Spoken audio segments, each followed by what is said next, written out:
Bienvenue dans la 5e vidéo de notre formation e-commerce SEO. Après avoir exploré en profondeur le concept d'autorité thématique et ses étapes d'implémentation, il est crucial de comprendre comment cette stratégie se manifeste spécifiquement dans le contexte de l'e-commerce par rapport à un site web généraliste. Dans cette vidéo intitulée Autorité thématique, généraliste versus e-commerce, nous allons analyser les nuances et les différences clés dans l'application de l'autorité thématique lorsque votre objectif principal est de vendre des produits en ligne. Nous examinerons comment les intentions de recherche, les types de contenus et la structure du site peuvent varier considérablement. Préparez-vous à affiner votre compréhension de l'autorité thématique appliquée au monde de l'e-commerce. Pourquoi cette différence ? La distinction fondamentale réside dans la manière dont l'information est organisée sur le site web, son architecture, et dans la richesse et la complexité du contexte informationnel en e-commerce.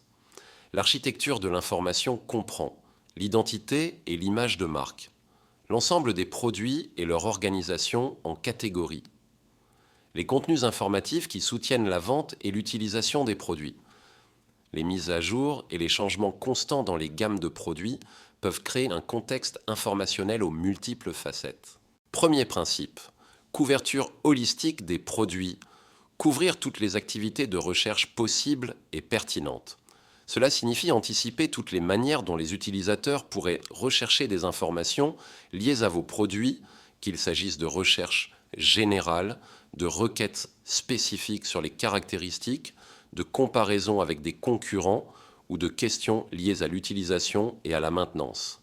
Exemple, si vous vendez des vélos électriques, une couverture holistique impliquerait de créer du contenu pour les requêtes telles que meilleur vélo électrique ville, 2025, recherche informationnelle et potentiellement transactionnelle, comparaison VTT électrique, Scott vs Specialized, recherche comparative, autonomie batterie vélo électrique, Bosch, Performance Line, CX, recherche informationnelle spécifique à un composant. Réparer crevaison, pneus vélo électrique, recherche de support et d'aide. Vélo électrique tout-terrain pas cher, recherche transactionnelle avec un critère de prix. Avis, vélo électrique pliable, recherche d'opinion et de retour d'expérience. En adressant ces différentes intentions de recherche à travers un contenu pertinent et de qualité, vous augmentez vos chances d'attirer un trafic qualifié à chaque étape du parcours client. Comment la couverture du contenu peut être divisée en catégories ? Identité de marque. Cela inclut de couvrir tous les attributs d'une marque sur un site web, notamment la mission de la marque, son origine, son histoire et son parcours, le fondateur, l'équipe et le personnel, son expertise, son positionnement sur le marché, etc. Donc en développant un contenu riche autour de ces aspects, vous humanisez votre marque, renforcez la confiance et communiquez clairement vos valeurs et votre proposition unique aux clients potentiels et aux moteurs de recherche. Il y aura une couverture holistique de tous les attributs des produits pour une meilleure satisfaction utilisateur. Cela signifie aller au-delà des simples descriptions et explorer en détail chaque aspect pertinent pour informer et rassurer l'acheteur potentiel. Toutes les entités pertinentes des produits sont traitées, notamment la marque, son histoire, ses valeurs, sa réputation, le matériau, ses propriétés, son origine, ses avantages, l'inventeur, si pertinent et contribue à l'histoire du produit, les alternatives, etc. Comparaison honnête avec d'autres options disponibles. Les dimensions du produit, les marques, les entités associées et leurs attributs seront traités en générant les meilleures questions possibles, celles que les clients se posent réellement, et en ordonnant ces questions pour correspondre au modèle de document, la structure logique de la page produit. Ces informations sur les produits peuvent inclure le prix et potentiellement son évolution, les offres spéciales, la couleur avec des visuels de haute qualité, la taille avec des guides détails précis, et la disponibilité en temps réel si possible, et la politique de livraison ou de remboursement, claire et facile à trouver, le guide d'utilisation, téléchargeable ou intégré, les questions relatives aux produits, FAQ, spécifiques à cet article.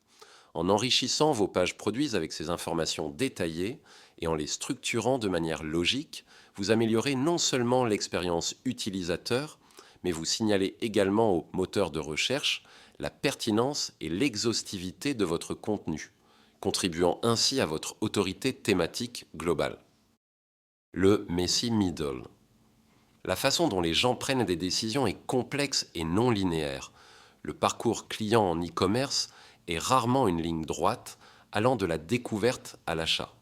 Les consommateurs explorent différentes options, comparant les offres et cherchent activement des informations avant de se décider. C'est pourquoi le processus décisionnel des acheteurs n'est pas linéaire. Ils peuvent revenir en arrière, comparer à nouveau, lire des avis et explorer des alternatives à plusieurs reprises avant de finaliser leur achat. Google a d'ailleurs popularisé le terme de Messy Middle pour décrire cette phase complexe entre le déclencheur initial et l'achat final. D'un point de vue de l'autorité thématique, il devrait y avoir des contenus sur le site web qui répondent à ces activités des utilisateurs. Pour devenir une source d'information fiable tout au long de ce parcours non linéaire, votre contenu doit adresser les besoins des utilisateurs à chaque étape. Cela inclut les avis pour la validation sociale et la réduction des risques, les comparaisons pour aider à évaluer les différentes options, les alternatives pour montrer une compréhension du marché et des besoins variés, les obstacles ou les points de friction en les anticipant et en offrant des solutions, les contenus basés sur l'opinion, insights d'experts ou d'autres utilisateurs pour influencer la décision. Les requêtes corrélées et séquentielles devraient être satisfaites avec les meilleurs modèles de documents possibles en fonction de la source. En d'autres termes, le contenu que vous proposez doit naturellement répondre aux questions que les utilisateurs se posent avant, pendant et après avoir envisagé un achat, en s'appuyant sur des formats adaptés, pages produits détaillées, articles de blog comparatifs, sections d'avis, etc. Informationnel. Cette partie de l'architecture satisfera toutes les activités de recherche associées et possibles des utilisateurs cibles. L'objectif est de devenir une ressource complète pour toute question que vos clients potentiels pourraient en se poser concernant votre secteur, vos produits ou des sujets connexes. Elle inclura des définitions, expliquer les termes techniques, les concepts clés ou le jargon spécifique à votre domaine. Par exemple, définir ce qu'est un vélo à assistance électrique ou l'autonomie d'une batterie lithium-ion. Des questionnaires, proposer des outils interactifs pour aider les utilisateurs à identifier leurs besoins. Par exemple, quel type de vélo électrique est fait pour vous ou quelle taille de cadre de vélo choisir. Des guides, fournir des informations approfondies et des instructions étape par étape sur des sujets pertinents.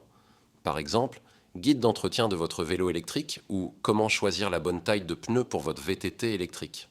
Du contenu factuel, présenter des données, des études, des statistiques ou des résultats de tests liés à vos produits ou à votre secteur.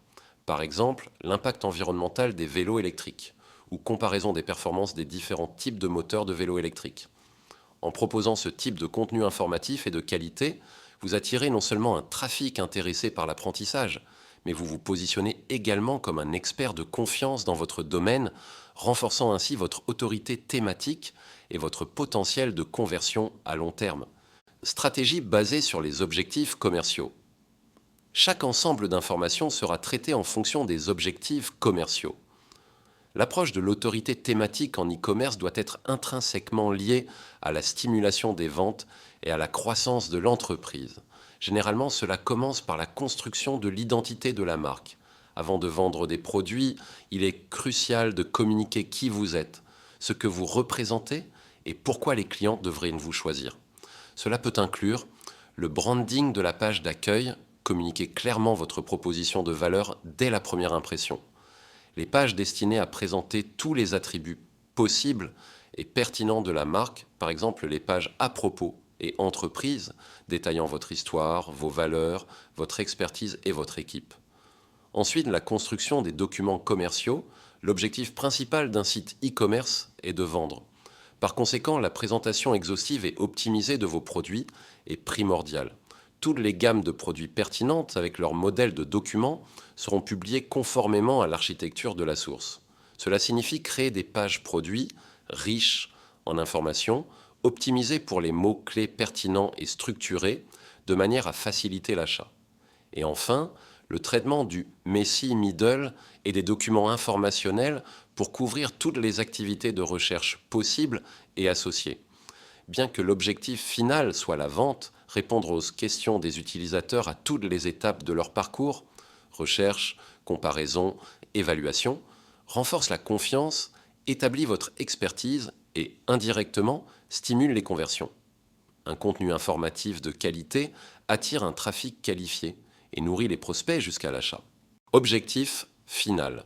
Quelle que soit l'architecture de l'information d'un site e-commerce, qu'elle soit organisée par catégorie de produits, par marque, par type d'utilisation ou par toute autre structure logique, l'objectif final sera de couvrir toutes les intentions de recherche possibles de vos clients potentiels, qu'elles soient informationnelles, navigationnelles ou transactionnelles. Les requêtes corrélées, c'est-à-dire les recherches associées que les utilisateurs effectuent avant ou après leur requête initiale. Les requêtes séquentielles qui représentent les étapes successives de la recherche d'un utilisateur au cours de son parcours d'achat. Les requêtes axées sur les entités, ciblant des produits, des marques ou des attributs spécifiques. Et ce, avec le meilleur vecteur contextuel possible. Cela signifie fournir le contenu le plus pertinent, le plus complet et le plus facile à comprendre pour chaque type de requête en tenant compte du contexte de la recherche et des besoins de l'utilisateur à ce moment précis. L'autorité thématique vise à devenir la réponse de référence pour l'ensemble de ces requêtes au sein de votre niche.